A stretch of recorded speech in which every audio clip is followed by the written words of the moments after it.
Hey guys, it's Goosebumps Completionist, and today I'm bringing you a book review from Most Wanted, and it's book number 10, The Lizard of Oz. This book was okay. It was decent. It's not my cup of tea, or it's not my wheelhouse of Goosebumps, I'm going to be honest. The ending really disappointed me on this book, even though it had some fun moments, some pretty good scenes. I dug the monster concept, but the way it was tied into the lore of the book really didn't settle well with me, and I'll get into that later in the review portion. But this book could have been a lot better than it was. But I would say it's readable, it's decent, and let's get into the plot before I start reviewing and giving too much away. So the plot is centered around this girl named Kate. Her family lives in this small town, it's kind of like a small town suburbia area. Her house is set between two vacant lots, and their parents decided to move into this house because it has a haunted vibe. Her parents are very eclectic people, very neurotic, very sporadic at the same time. They like to have different hobbies, different ideas, and they're the type of people, when they get ideas, they'll put off the many other ideas they have, and they just have a conglomerate of different ideas, and nothing's ever finished. It's that type of family. And it starts out with Kate explaining in the story that her parents had quit their good-paying jobs to basically settle into a new way of life, and their idea was to buy a bunch of miniature horses to breed them and sell them, which Kate and her little brother were kind of apprehensive about it at first, but then their parents changed their mind and decided to do a petting zoo type of operation, and sales weren't doing good on the petting zoo farm. So what happened was their parents decided to switch it up and start doing a lizard exhibit. And the best way I can describe this lizard exhibit idea is like, you know those traveling road shows from yesteryear? You've seen them on maybe History Channel or something, where they have like a sideshow attraction. That's what their parents were trying to build with this lizard farm. And what set them to their first destination is this place in Australia. And they find this lizard breeder in Australia who has this really rare lizard that's not available in the United States. And their parents get this bright idea to buy one of these lizards and take it back home. This will be the great breakthrough in their new dream they have about raising a lizard sideshow exhibit kind of thing. And they bring it home, and off the bat, the way they come up with the title of this book, it's tied into the story a little bit. It goes into the lizard. Obviously, they're bringing a lizard egg home. It's a lizard, and it's the Lizard of Oz because if you abbreviate Australia, it's AUS, and it's pronounced Oz. And if I'm not mistaken, the lizard is like it's called a Tasmanian cobra lizard, or what, cobra dragon, whatever it's called, giving nods back to Australia. So it's not a Wizard of Oz type story. So off the bat, if you buy this book thinking this is going to be like a Wizard of Oz Redux done with lizards, that's not the case at all. But anyway, they get this egg home, and the parents go to work in this house building like a terrarium type of area for the lizard in a vacant room in the house. And they put the egg in there. And meanwhile, Kate has to go to school and basically try to hide her excitement because this could be her family's next breakthrough. But she has to deal with this girl who is a pretty mean girl. She's very mean-spirited. And her name's Adele, and she's definitely the most despicable villain I have read in a long time. I mean, I read The Revenge in Triple Header Book 2, but Adele takes the cake. She is pretty despicable. I mean, you want something bad to happen to Adele. And as the story goes on, something may or may not happen to her.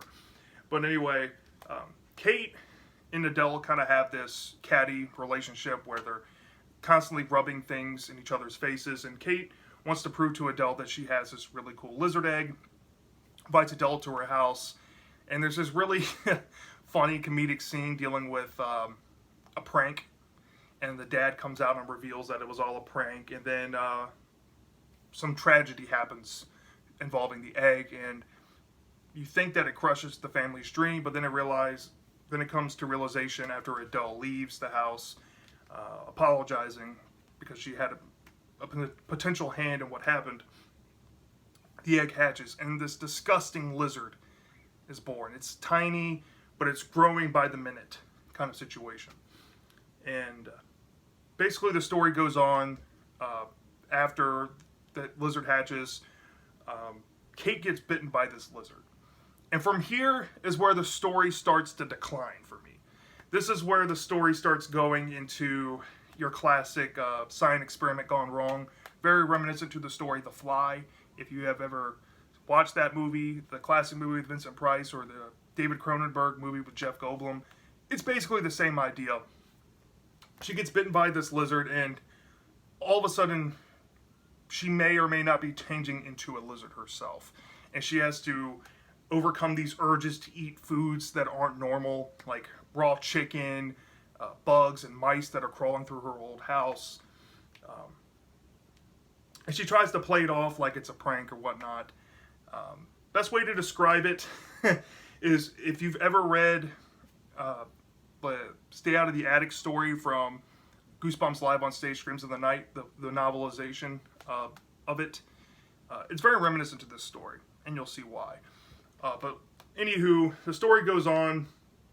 Kate's progression is getting worse and worse in this story, and some blackmail gets put into play from Adele taking pictures of Kate acting weird in gym class, and ultimately there's a huge 180 reveal that's kind of predictable at the same time, kind of a letdown, where the dad reveals something big about their family's history, and it kind of doesn't make sense to the beginning of the book whatsoever. It's just there to make it make sense, I guess. And the story ends kind of on a dark note. They try to invite Adele over to try to alleviate the tension between Kate and Adele, and something may or may not have happened to Adele, and I'll leave it at that. So in a nutshell, that's Lizard of Oz. The strengths in this book, it was a fun time to be had.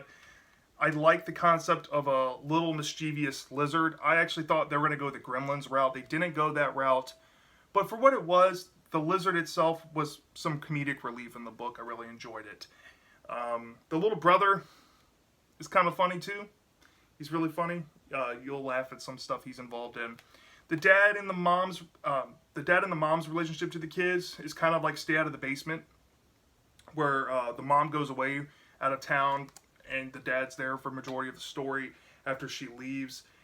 But it doesn't go quite down that route, but it's very similar. Kate's really close with her dad. It's really cool to see that kind of relationship. Not to mention the ordeal Kate is going through in the latter part of the book. It's also pretty cool to read. But like I said, with the disconnect I have with it is it's kind of unoriginal. It's very predictable. It's underwhelming. It's flat. Especially that ending when they try to make the origin of the family make sense to what the direction of the twist was going. I didn't like that. I do like the body horror aspect to changing into a creature that's not human. But the way Stein decided to basically correct or instate what the origin behind it was did not sit well with me. It just didn't make sense to the story. And it took a lot away. Adele, she was disliked by me a lot as well, but she did get some punishment, I guess, in the end, so it's not all that bad. But anyway, let's get into the rating. From a 0 to 5 stars, I had to deduct points on this one pretty heavily. Off the bat, I knew it was not going to get excellent. And then I decided it's probably not going to get above average either, so it's going to be less than a 4 on this. I deducted, just for the origin of the lizard situation, as you'll come to find out. I deducted a full point off for that. I did not like the obvious plot hole it was generating in the book, and the way it was put in there just made it not make sense to the story. That took a hefty amount of points away. Then at the same time, I took points away for just the lackluster finish of this book. I mean, the ending kind of ramped the anticipation and the suspense back up, but it didn't execute on that. It didn't give the correct ending I was hoping for. And also, I don't think the ending that we got is deserved for the story's plot. So I deducted another 0.4 off, so we're down to 3.6. And then I deducted another 0.2 off just for it just felt like a mild ripoff of a story. It felt like some stuff that Stein has already done in the past, which is really unfortunate for this book. This book had a lot of potential. It had a lot of fun to be had with it. I still recommend this one. If you've never read this, you'll have a fun time reading it. I just don't think that it's above average or excellent. I think it's decent at best. So from a scale from 0 to 5 stars, I'm going to give this a 3.4 out of 5. I think it's deserved at that spot. I don't love it, but I don't hate it, but I would recommend it. It's on the higher scale on that thought. So, yeah, that's Lizard of Oz in a nutshell. Let me know in the comment section, guys. Did you love or did you hate this book? I'm dying to know. And I'll see you next time.